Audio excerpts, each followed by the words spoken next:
Hi hello friends, welcome to back our channel. నేను ఈరోజు వీడియోలో కొన్ని యూజ్ అయ్యే కిచెన్ టిప్స్ షేర్ చేస్తున్నానండి. ఈ వీడియోని స్కిప్ చేయకుండా లాస్ట్ వరకు చూడండి. ఆ టిప్స్ ఏమో అని చూద్దామండి. ఫస్ట్ టిప్ నెంబర్ 1 అండి. కత్తెర అనేది ఒక్కోసారి షార్ప్గా ఉండదండి. వేస్ట్ది టాబ్లెట్ షీట్ పేపర్ ఉంటుంది కదండి, ఈ విధంగా నేను వీడియోలో చూపించే విధంగా కట్ చేస్తే చాలండి, ఎక్కువగానే షార్ప్ అవుతుందండి.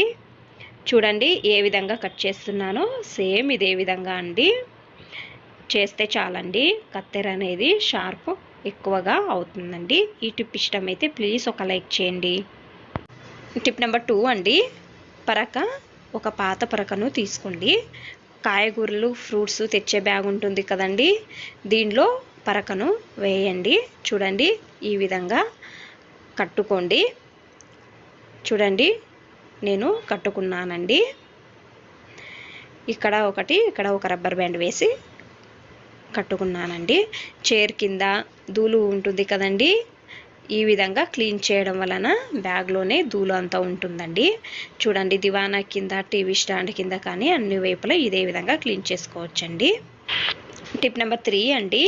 ఒక బౌల్లో నేను ఇక్కడ క్లినిక్ ప్లస్ షాంపూ తీసుకున్నానండి. మీ ఇంట్లో ఏ షాంపూ యూజ్ చేస్తారో అదే షాంపూను యూజ్ చేసుకోవచ్చండి. చూడండి ఈ విధంగా అండి. ఇందులోనే కొన్ని నీళ్ళు తీసుకుంటున్నానండి. చూడండి ఈ విధంగా అండి. తర్వాత ఒక స్పూన్ నుంచి బాగా మిక్స్ చేసుకోండి. స్ప్రే బట్టలు ఉంటే స్ప్రే బట్టల్లో వేసుకోండి, లేకపోతే ఈ బౌల్లో ఉన్నా పర్వాలేదండి.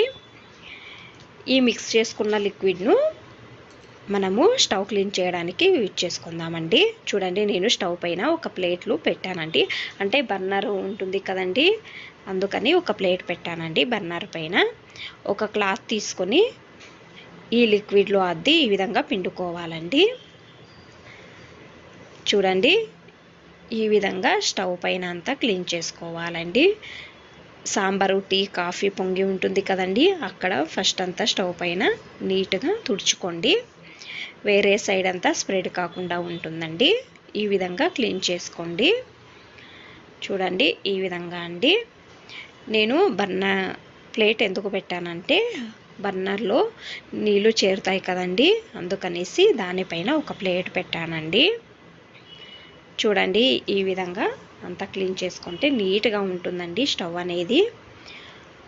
చూడండి డ్రై అయిన క్లాత్తో ఇంకోసారి అంతా తుడుచుకుంటున్నానండి. చూడండి ఎంత నీట్గా కనపడుతుందో కదండి స్టవ్ అనేది. చూడండి ఇదే లిక్విడ్ను సెల్ఫ్ పైన అంతా వేసి చూడండి ఈ విధంగా క్లీన్ చేసుకోండి. ఒక క్లాత్ తీసుకుని నీట్గా తుడిస్తే చాలండి, నీట్గా క్లీన్ అవుతుందండి. ఎందుకంటే మనం నాన్ వెజ్ అంతా చేస్తాం కదండి, అప్పుడు స్మెల్ అనేది ఉంటుందండి. అందుకని ఈ విధంగా క్లీన్ చేయడం వలన స్మెల్ ఏమీ ఉండదండి, బాగా నీట్గా ఉంటుందండి. చూడండి ఈ విధంగా డ్రై అయిన బట్టతో నీట్గా తుడుచుకుంటున్నానండి.